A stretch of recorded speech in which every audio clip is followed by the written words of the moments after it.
Hey guys, Dark Prometheus here, and welcome back to week 1 of the preseason and year 2 of our Chicago Bears franchise. So we did sneak out a win against the Broncos. This is a Peyton Manningless Broncos. He did end up retiring. One thing in the first news in the new year is you look at who made it in the Hall of Fame. So Wedge Wayne did not make this year into the Hall of Fame. Robert Kraft was inducted into the Hall of Fame after he's retired, the owner of the Patriots. Jared Allen will not make it enshrined this year into the Hall of Fame. Let's see. I don't think there's going to be anything else. I might actually have to look.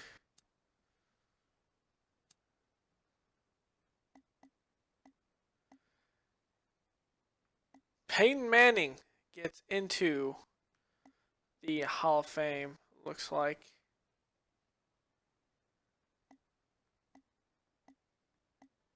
Hey, we will have to look at the Hall of Fame itself. I believe it's in stats.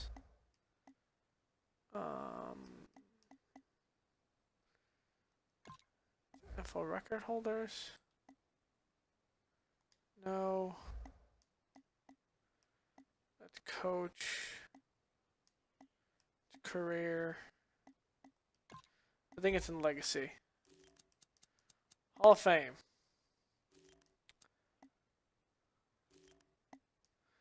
So Peyton Manning gets inducted into the Hall of Fame this season with 1 Super Bowl, 3 championships, all of them AFC championships, and 19 yearly awards.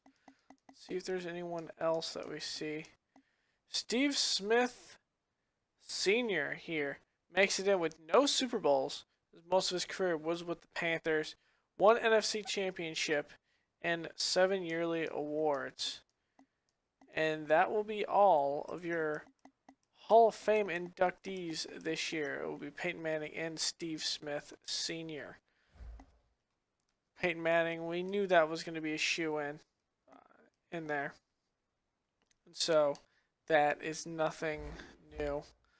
From our team in this first game, Tebow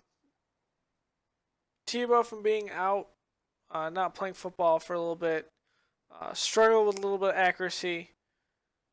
We did have some good runs with him, but we just want to see what he can do in this within Adam Gase offense.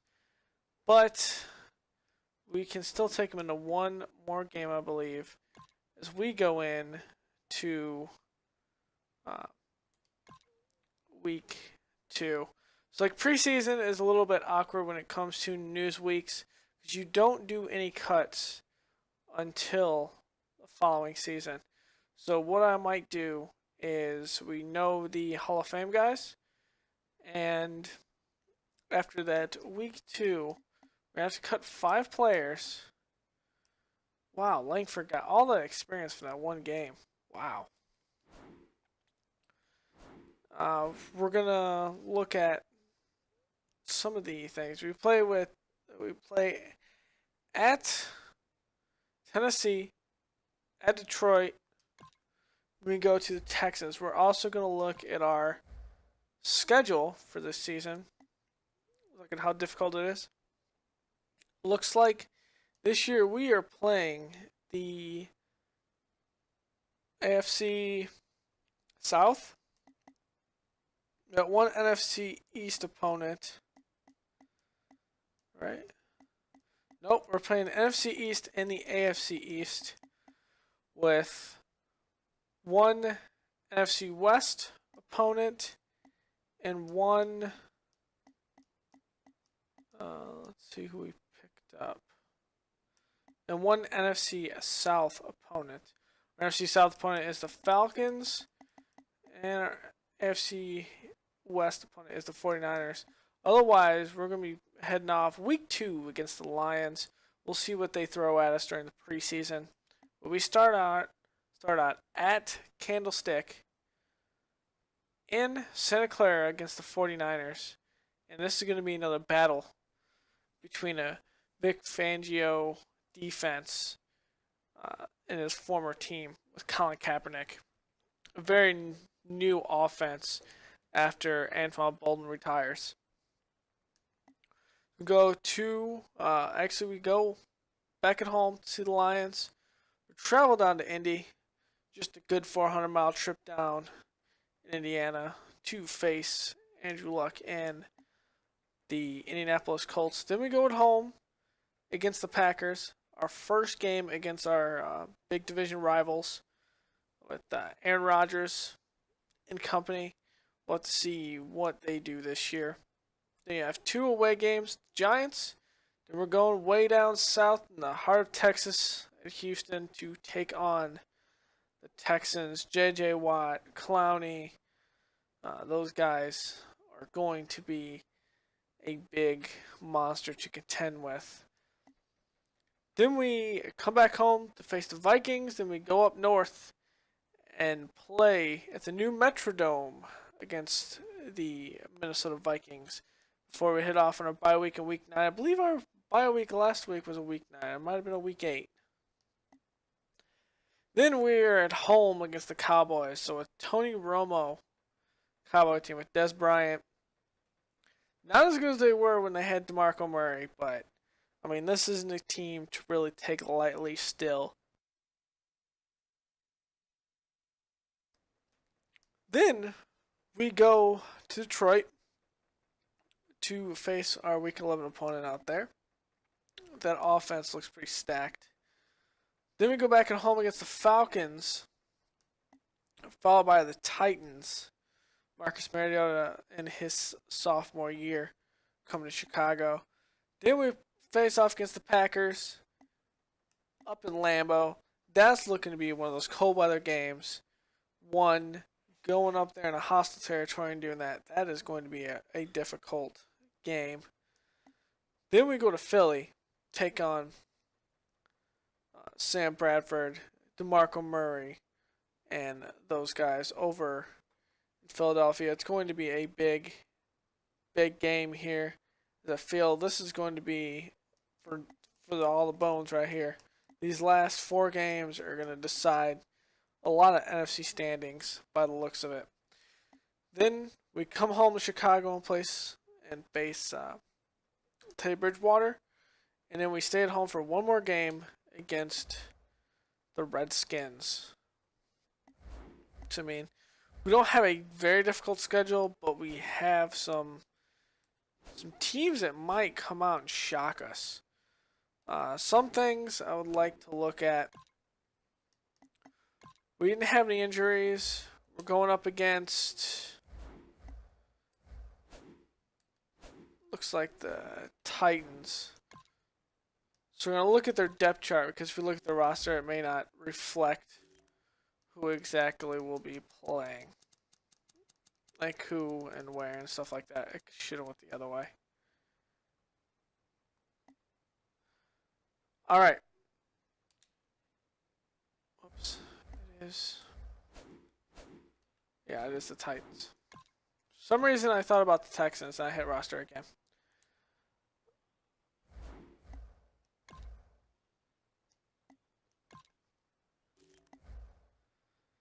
I don't know why I thought the Texans. So Marcus Mariota backed up by Matt Flynn. Lamar Miller is going to be ahead of Bishop Sankey. Here they did pick up Rasheed Jennings and Terrence West. David Johnson's going to be the fullback. As receivers, Harry Douglas, Dorial Green-Beckham, who's a good receiver, and Justin Hunter. They did pick up Jared Boykin and some guys off the free agent line.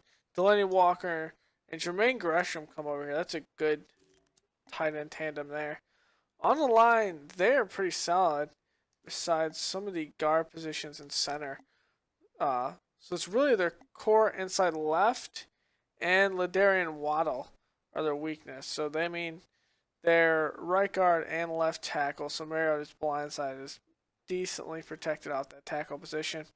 Derek Wolfe is out there on the end with Jarrell Casey anchoring this defensive line. Montori Hughes, you might see a little bit of Kyle Love. Derek Morgan's out there left to Mounts behind him. We have Avery Williamson, very underrated linebacker in the league, if you ask me. The guy is a pretty good player. Desmond Bishop behind him, we might see a little bit of him. And Wesley Woodyard's behind there, buried on the depth chart. Brian Arakpo's out there on a linebacker. So I think they're playing a 3-4, I believe. And then Jason McCourty, long-time 7-year vet, anchoring this. Parrish Cox is in the back there with Dario Bradley, a rookie out of Wisconsin. Then Belay Way Wilson and then Curtis Marsh. Free safety, Marquiston Huff, second in his sophomore year out of Wyoming. Michael Griffin's behind him. Cersei's a strong safety, 5th year out of North Carolina with Damian Stafford behind him. Kicker is still Josh Goby in his 12th year. Brett Kern will be the punter in his 8th. Return will be between Kerwin Williams and Parrish Cox. Not really a tandem I'm all that much scared about. I don't know how fast Kerwin Williams is at the top of my head. Yeah, that's a tandem I'm not really afraid of. We'll be seeing a lot at third back. Still a Lamar Miller. We might be seeing a good, healthy dose of Lamar Miller in this upcoming game. I don't see anything that would be different. We did have some success running the ball with Langford this past game. And so I think our running game is going to be one of those things where we can pound the ball with Matt Forte. But we can't have those costly drops that Eddie Royal started doing. Those costly drops that Kevin White's still getting in his role and figuring out what he has to do out wide, opposite of Alshon.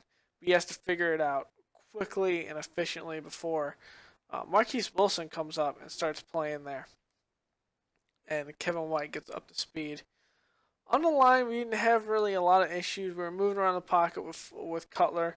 With Tebow, we have a little bit more.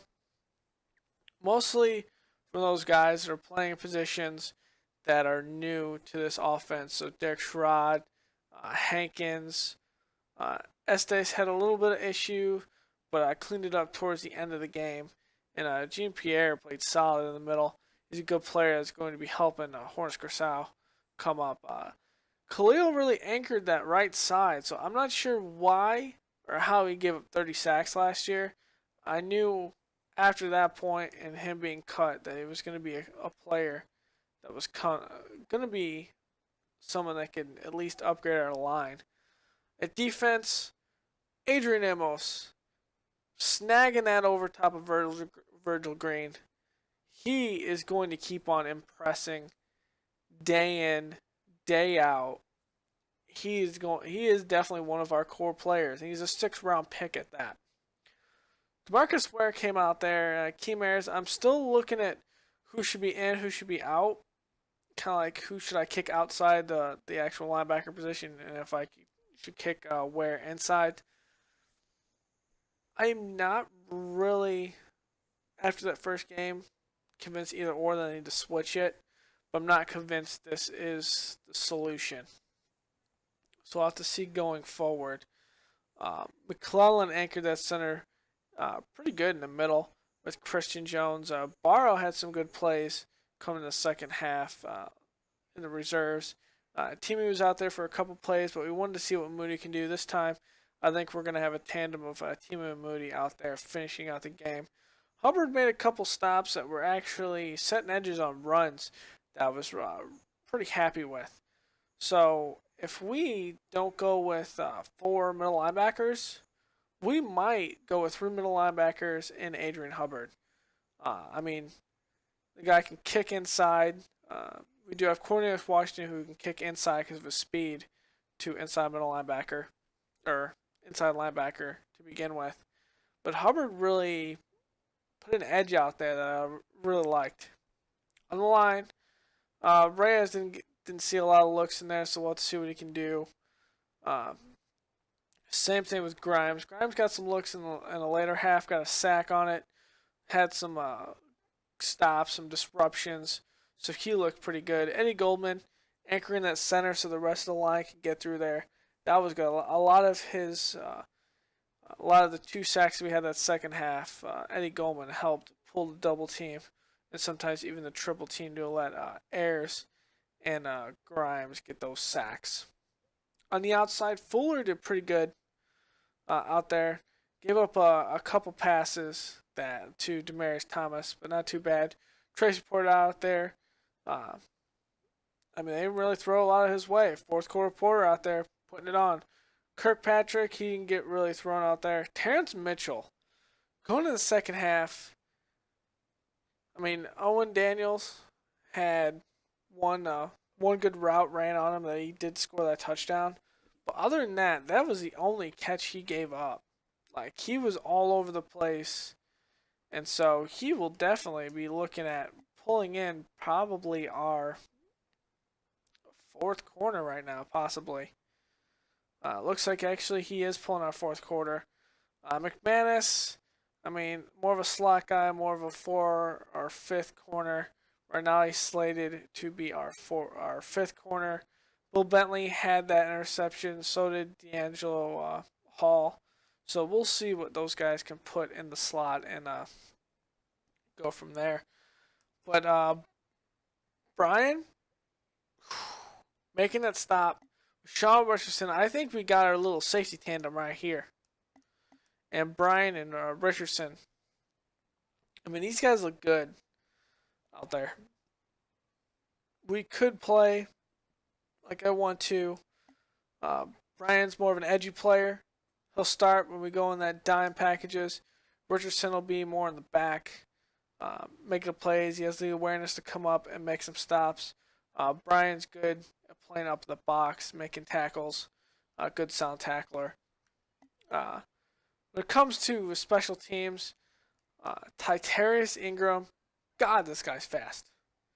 He's going to be whipping on this year. This is exactly what I was looking for to help my return game.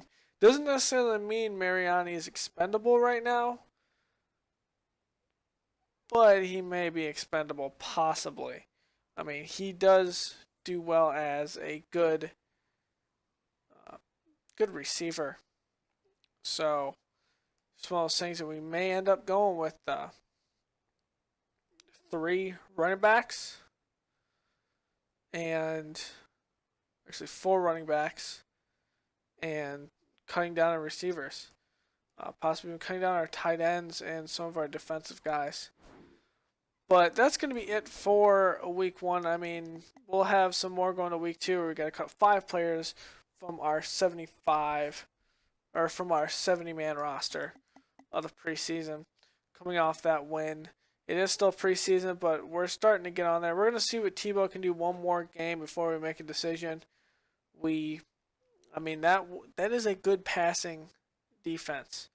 And really, Tebow was about a little bit under 50% completion.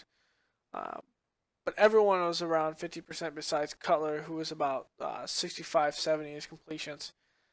So we need some more pretty much data at this point to make a choice, and the Titans will be a good choice for that one. So I will see you guys in the next news video. This is technically week 1. We'll do week 2 picking up with the cut players and a little bit of what I'm thinking about this roster, just like I did here with a little preview of the next team when we advance the screen, and then from there we'll play the game. So I will see you guys next time. Later.